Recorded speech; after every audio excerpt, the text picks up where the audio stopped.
Hi, this is Tamara from mooglyblog.com, and in this video I'm going to be demonstrating how to crochet the carrot door basket, which is a free pattern you'll find on mooglyblog.com. Please go to the link in the description. There you will find both right and left-handed video tutorials, and if you scroll down just below that, you'll find a link to the written pattern, as well as all the supplies you need and any other tutorials that I'll reference here today. Now, as you can see, this is a great big carrot, and it's also a hanging door basket. There's a loop on the back, so you can hang it just like you would hang a wreath from a door or a hook wherever you'd like. It does use a few things besides yarn. We have Bernat blanket for this gorgeous orange color, and then of course you need a crochet hook. For this one, it's a USM 9mm. You'll also need some fiberfill stuffing, a 5.7-inch, around 6-inch sized foam ball for artificial flowers. I'll show you the one in here in a moment. And then, of course, some artificial greenery to do the gorgeous top here. These are some artificial boxwood bushes, actually, that I purchased. I also recommend that you have some stitch markers for assembly, and you'll also want to use or have on hand a large yarn needle, one of these with a great big eye so that you can fit the Bernat blanket through it. Again, links to everything are included at the link in the description. First, let's take a look at the finished carrot door basket. This is crocheted from the bottom up. The first round is a round, but after that, it's worked in rows of linked double crochet up towards the top. The last round is made up of decreases to pull it in over the top of the carrot. And then there is a drawstring here. You can see crocheted and woven through that last round. Inside the carrot here, if you can kind of pull it apart so we can take a peek, you can see there is that green foam ball I was talking about at the top. And below and around that, it's all filled with fiberfill stuffing. Then, after the stuffing and the ball are put in, and the top is gathered closed with the drawstring here, then in that space left is where you add this beautiful greenery to create the top of your carrot. Make sure you spread those out nice and wide so you get a really great lush look. Then you're ready to hang it on your front door or wherever you'd like. Okay, so let's get started with the crochet portion. We start with round 1 by making a magic circle.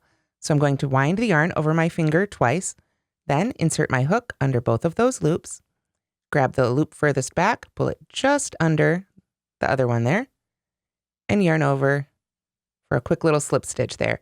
That will help hold the ring together. Then I'm going to go ahead and work a chainless starting double crochet into the ring. So what I want to do is pull up my loop to about the height of a double crochet and then secure it at the top with the finger on top of the hook here.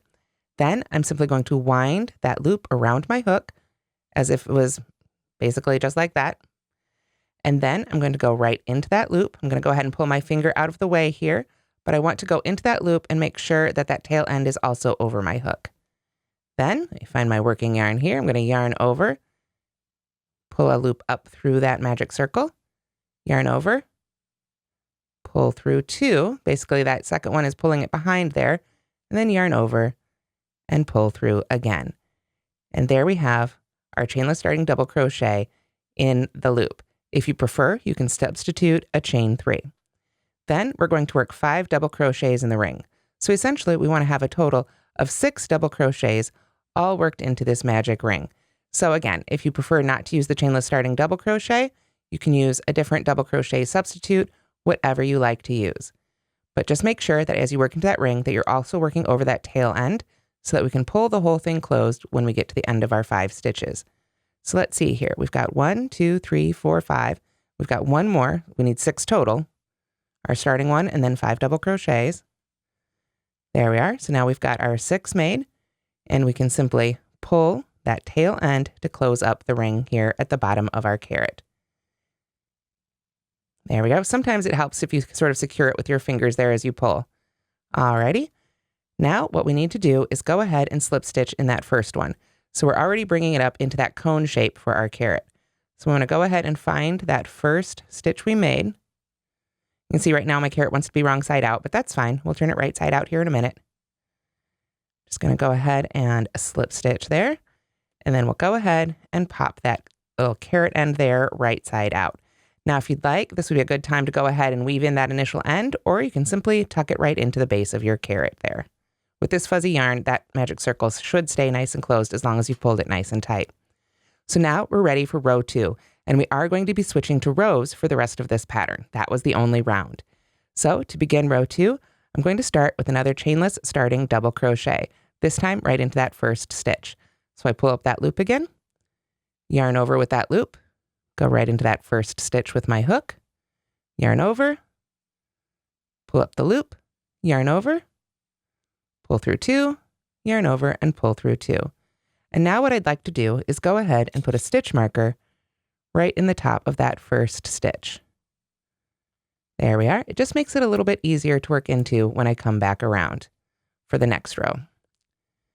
Then we are going to work a linked double crochet in that same stitch, in that first stitch again. So to work a linked double crochet off of a chainless starting double crochet, you just want to find basically whatever loop there is in front that you can get your hook under, about halfway down the length of the stitch. Pull up a loop through there, and then go right back down into that same stitch, yarn over and pull up a loop again, and then yarn over and pull through 2, and yarn over and pull through 2. So that is our first linked double crochet. Now we're going to link double crochet in the next stitch, and now we have that horizontal bar right there in the middle of our previous stitch. So we simply go under that bar with our hook, yarn over and pull up a loop, then go into the next stitch, yarn over and pull up a loop, and then yarn over and pull through 2, and yarn over and pull through 2. So now we've made our second one. So now we're ready for our repeat that will take us the rest of the way around this row. We work 2 linked double crochets in the next stitch and a linked double crochet in the stitch after that twice. So let's go ahead and do that together. We're going to go right under that horizontal bar again, yarn over and pull up a loop, find the next stitch, insert your hook, yarn over and pull up a loop, yarn over and pull through 2, and yarn over and pull through 2. So now we need another one in that stitch. We go right back from the top, basically, of under that horizontal loop there, yarn over and pull up a loop. See, if we look at it this way, it is horizontal. I like to actually turn it while I'm crocheting it. It's a little easier. But if we look at it the way we normally would, it is a horizontal bar there. So we've pulled up that loop. So now we need to go back into that stitch for our second one. And then, of course, work it off like a normal double crochet. And then we 1 linked double crochet in the next stitch. So again, we just go right under that middle bar there, pull up a loop, and then to the next stitch and pull up a loop and finish off our double crochet.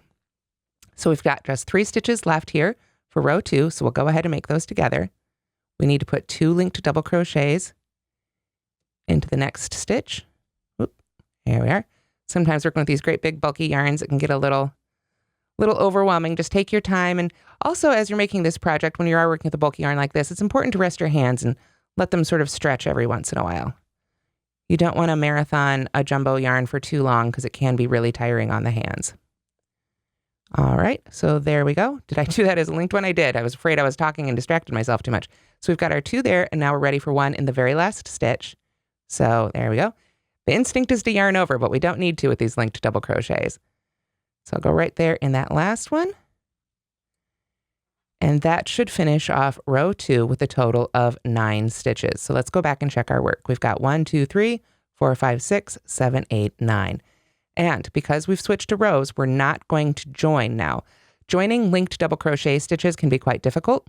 And so it's just easier to do a seam up the back of our carrot for this one. So I'm not going to join with a slip stitch here. I'm going to instead turn and work row 3 back the other way. So row 3, we start again with the chainless starting double crochet. And you can see now I'm working basically from the inside of the carrot, totally fine. So I pull up my loop, make my chainless starting double crochet right in that first stitch. And then I'm going to go ahead and put my stitch marker in the top of that one. I just really love using stitch markers, especially when you've got a really fuzzy or textured yarn where it can be difficult to see your stitches. These can be a really big boon and a help. There we go. So now we need a linked double crochet in that same first stitch. So we just find that bar there, sort of halfway down that post, yarn over and pull up a loop, go right back into that stitch, yarn over and pull up a loop, yarn over and pull through 2, and yarn over and pull through 2. See, I tried to set myself up with some extra yarn here, and now it's creeping up on me. There we go. Now to continue, we're going to link double crochet in the next 2 stitches. So we go under that horizontal bar again, and find the next stitch, finish off that double crochet, And then under that horizontal bar from that stitch, in the next stitch, pull up a loop and work that one off. There we go. And now we're ready for our repeat for row 2, or excuse me, for row 3. It will be 2 linked double crochets in the next stitch, linked double crochet in the next 2 stitches. So 2 in the next stitch, 1, 1, 2, 1, 1. That's the repeat that takes us across row 3 for a total of 12 stitches. So I'll see you when we get to the end of row 3. Okay, so this is what your carrot should look like after row 3. You can see here we're not connecting those rows again. We're just turning the work back and forth. You can see that line created by the linked double crochet there on the inside of the carrot. So now we're ready to turn and make row 4. And indeed, the rest of the carrot is just going to use these same stitches again, but let's make a few of them together again just so we can really get a handle on that linked double crochet. I'm going to start row 4 with another chainless starting double crochet right in that very first stitch. Let's see, and I already pulled the stitch marker from the row previous. We'll go ahead and put it right in here. There we go. And then we linked double crochet right back in that same first stitch. There we are. Then, to continue with row 4, we linked double crochet in the next 3 stitches. So you may have picked up that we're kind of doing, if you've made a lot of circles or other flat increases like that, it's sort of the similar thing where we're gradually increasing the number of stitches between our increases, between the stitches where we have 2 stitches worked. And that's exactly the principle we're doing here. We're just increasing by 3 stitches every round, or excuse me, every row, I should say. So even though we're working back and forth in rows and not making a flat circle or anything, we want to maintain increasing 3 stitches every row. So when you come to the instructions, it's mainly a matter of seeing exactly where those increases lie, where those 2 stitches worked into 1 stitch are worked, where those are worked in each row, because I do move those around a little bit so that we don't get a line of increases going up the carrot.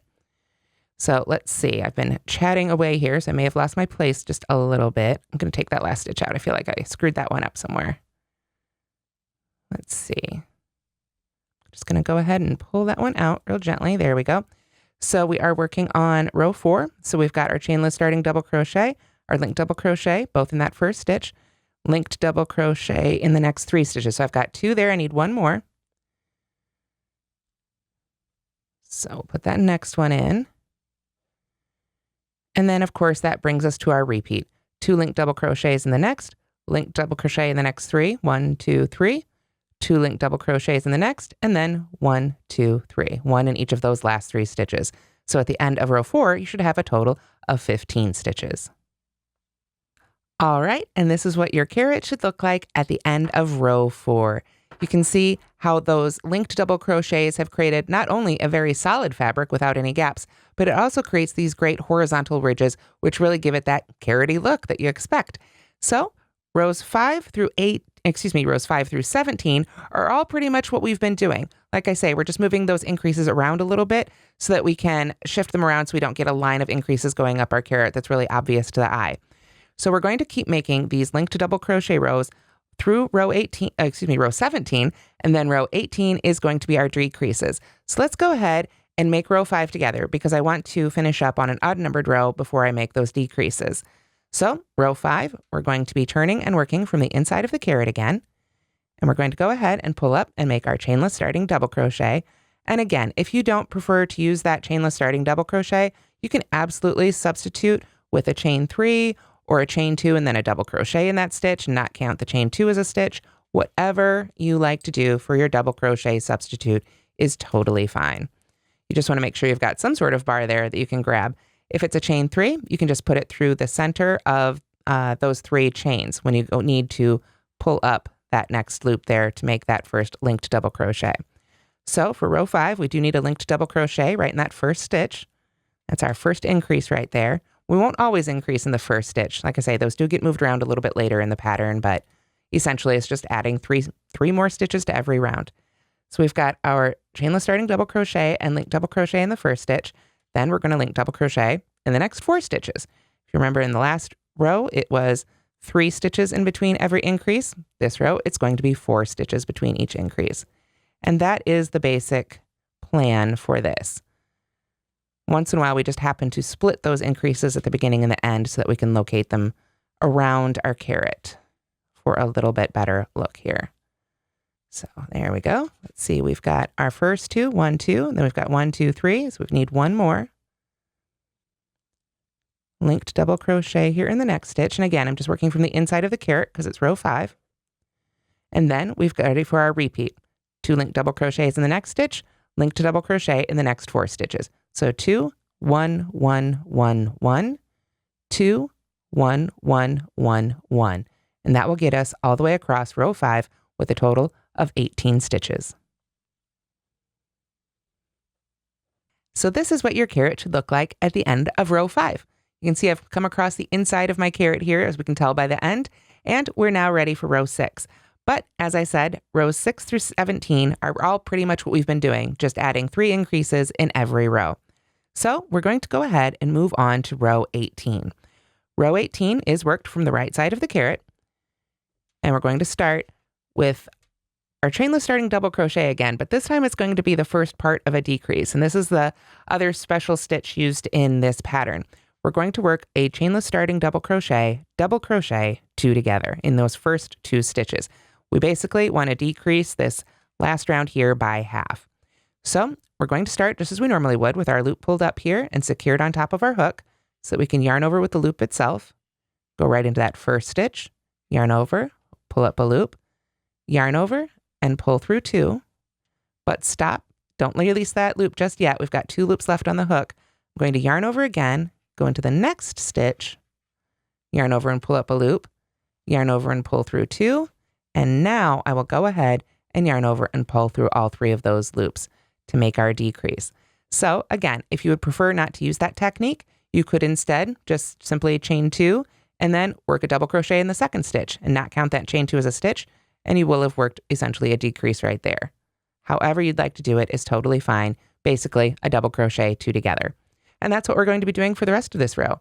We're just double crocheting 2 together around. Now we don't want to work these as linked double crochet stitches because we're going to be using this row to weave in our drawstring. So if you haven't made a regular double crochet 2 together before, let me go ahead and demo that here now. While I've got it here on my hook, we're going to yarn over, go to the next stitch, pull up a loop, yarn over and pull through 2, stop with 2 loops left on the hook, yarn over, go to the next stitch, yarn over and pull up a loop, yarn over and pull through 2, and yarn over and pull through all 3 to finish. So keep doing that all the way across for row 18, and I'll see you when we get to the end of row 18. And this is what your carrot should look like at the end of row 18, although on a much larger scale. In row 17, you would have 54 stitches, so in row 18, you would have a total of 27. Of course, I've just got my little swatch-sized one here. But you can see how that's really pulled in the top of our carrot. So now we're actually done with our crocheting, except for making a chain drawstring. So what we want to do is cut our yarn, but we don't want to cut it with just the usual 6 inches to weave in. We want to leave a long enough piece of yarn to seam up our carrot. So for me, I like to just sort of visually measure that out. Of course, on the full-size carrot, it's a lot more yarn than on my little guy here, but I will just lay that yarn out the length of the seam about 3 times there. There we are. And I find that that's a little generous, but it always gives me enough. And that way I don't come up short. So I'll go ahead and cut my yarn right there and set that skein aside. And then I'm simply going to go ahead and pull this loop up and through. If you want to grab that yarn first and pull it through that way, you can, but I like to just go ahead and pull up on that loop.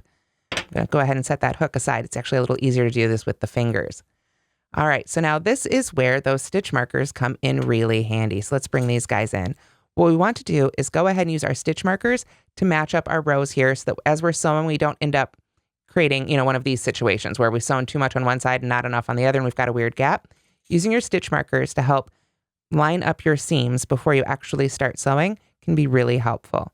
And you don't have to do it, too close together. Every few inches is totally fine, but you just want to make sure that you get those seams totally lined up even there.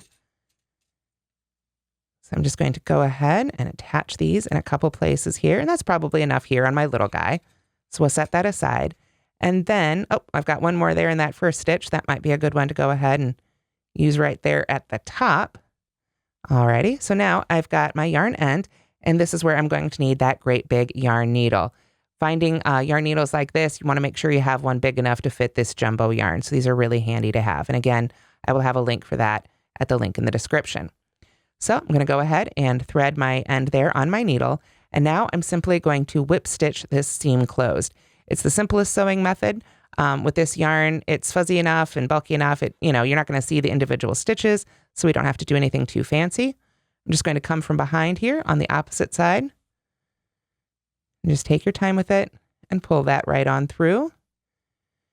And then I'll go in about halfway down that row, pop up halfway down that row, and pull the yarn through again. Just a simple whip stitch.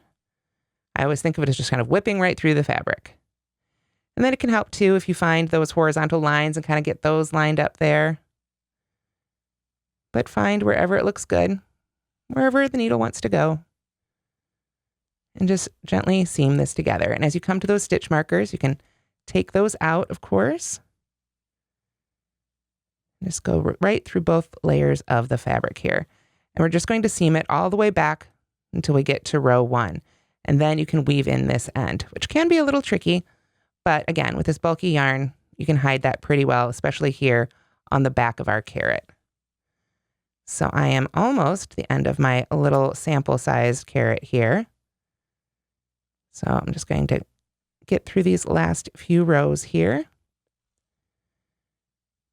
A little bit more right here at the end. This is our last row before we get to that round. We don't need to sew that up, of course. That was fixed in crochet, so that should do it.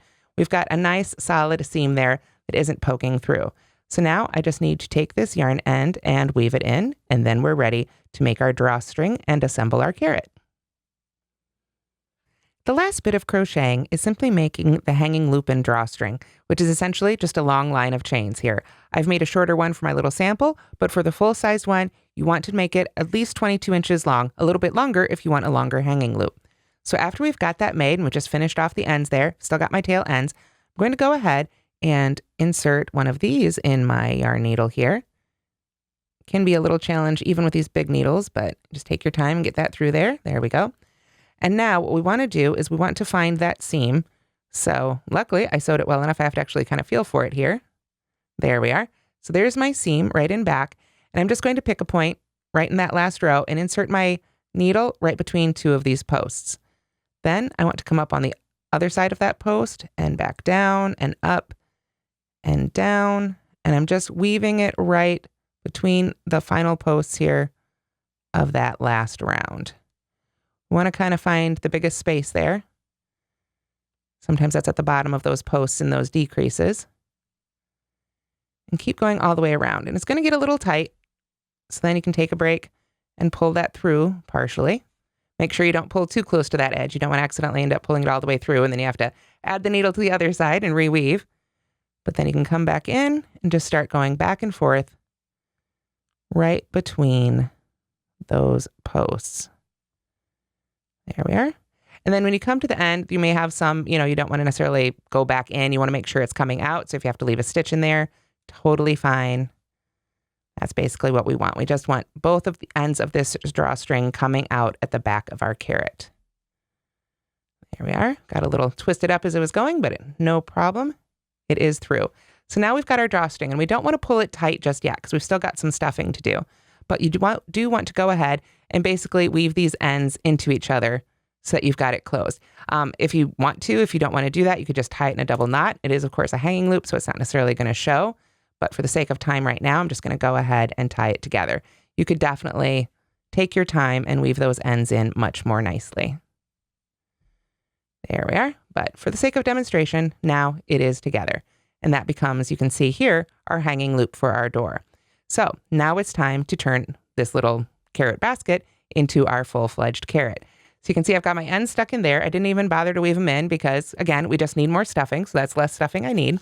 But then you want to grab your fiber fill. Okay, so this is too much fiber fill for our little carrot, but you will need a fair bit for the full-size carrot.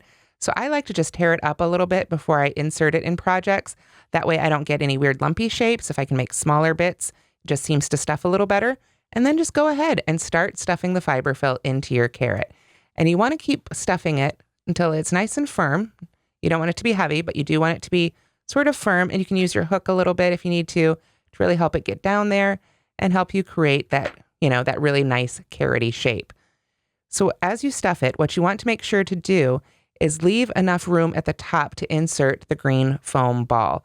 Now, I showed you earlier in this video what that looked like inside our full-sized one. Obviously, I can't fit a 6-inch ball in this little guy, so I brought over this tiny little foam ball that I just happen to have from another craft.